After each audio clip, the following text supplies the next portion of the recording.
Bonjour tout le monde, dans cette vidéo, je vais vous montrer comment utiliser les raccourcis dans Didacti.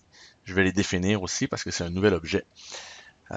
Donc, dans des vidéos précédentes, j'ai montré comment on pouvait créer une activité sur Didacti.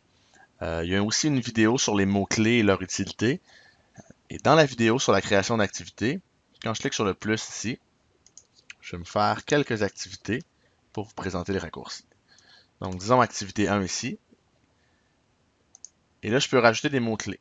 Donc, disons que c'est une activité en français de secondaire 3 sur l'accord. Donc, je mets ces mots-clés-là dessus. Je crée mon activité. Mais là, je suis sur le chapitre. Je suis en train d'enseigner l'accord en français de secondaire 3. Donc, des activités qui contiennent ces mots-clés-là, je vais en avoir plusieurs.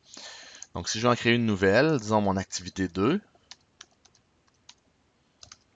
avec les mêmes mots-clés, ben là, je dois les remettre à chaque fois. C'est pas extrêmement long parce que le système les suggère, mais quand même, il faut que je remette les 3 mots-clés à chaque fois. Peut-être que j'ai pas envie de faire ça. Ben, il y a 2 options pour remédier à cette situation-là.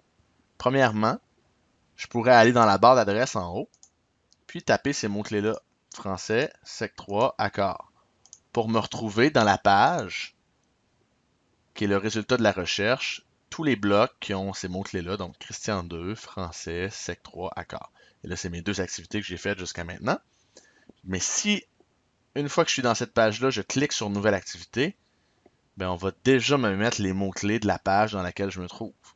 Donc, je crée une activité qui est automatiquement étiquetée avec ces mots-clés-là. Donc, ça simplifie la tâche. On s'entend? Je fais mon activité 3. Je pourrais faire une activité 4. Puis, j'ai pas besoin d'entrer les nouveaux mots-clés. Je suis déjà au bon endroit. Mais ceci étant dit, quand je vais quitter le site puis que je vais y revenir, je vais me retrouver dans ma page d'abonnement ou dans ma page d'accueil. Puis, il va falloir que je retape dans l'adresse les 3 mots-clés si je veux me retrouver à cette page-là. Donc, il y a une autre solution et c'est là que les raccourcis rentrent en jeu. Je pourrais, sur ma page d'accueil, me créer un nouveau raccourci. Puis là, on va demander un raccourci vers quelle page? Ben moi, je veux un raccourci vers la page français, sec 3, accord. Là, je viens de créer un bouton raccourci qui peut ressembler au dossier de la version démo, mais c'est pas tout à fait ça. C'est vraiment un raccourci vers cette recherche-là. Et là, en cliquant dessus, c'est comme si j'avais mis les mots dans la barre d'adresse en haut. Et là, je me retrouve à la page Christian 2 français, sec 3, accord. Je peux créer une nouvelle activité, puis elle va être automatiquement étiquetée avec ces mots-clés-là. Puis si je retourne sur ma page d'accueil, là, vous remarquez que le raccourci n'est pas là.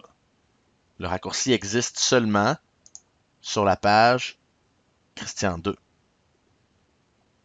Et dans la page Christian 2 français, sec 3, accord, je pourrais créer un nouveau raccourci vers, disons, chapitre 3 en plus. Et là, ce raccourci-là existe seulement sur cette page-là. Donc, ça simule un peu les dossiers. Vous pourriez, à partir de votre page d'accueil, vous faire un raccourci vers juste français. Puis là, dans la page Christian 2 français, vous faire un raccourci vers sec 3, qui va vous mener vers la page Christian 2 français, sec 3. Puis dans sec 3, vous faire un raccourci vers accord. Vous pourriez faire ça. Vous pourriez simplement, sur la page d'accueil, faire un raccourci vers ça.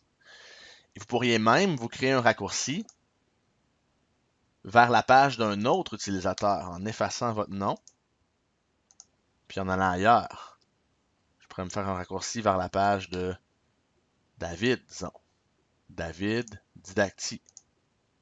J'ai un raccourci vers Chartrand D2 Didacti. Si je clique dessus, je vais me retrouver dans sa page à lui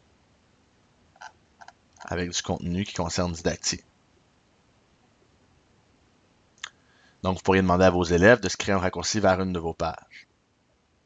Donc, c'est à ça que servent les raccourcis, à vous organiser. Ils ont la même fonction que les dossiers essentiellement.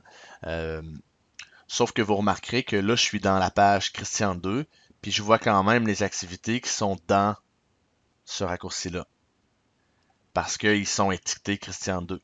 Puis si j'allais dans la page Christian 2, sec 3 seulement, je les verrais aussi.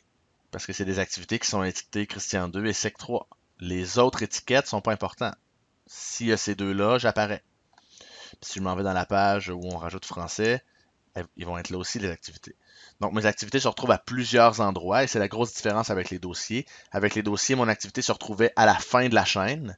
Là, mon activité est toujours là. Je peux juste raffiner ma recherche pour en éliminer, pour éliminer celles qui ne contiennent pas les mots-clés que je mets dans ma recherche. Donc voilà pour les raccourcis. Ça va nous simplifier la vie, puis ça va vous aider à classifier vos activités, puis à les ordonner dans votre compte. Voilà.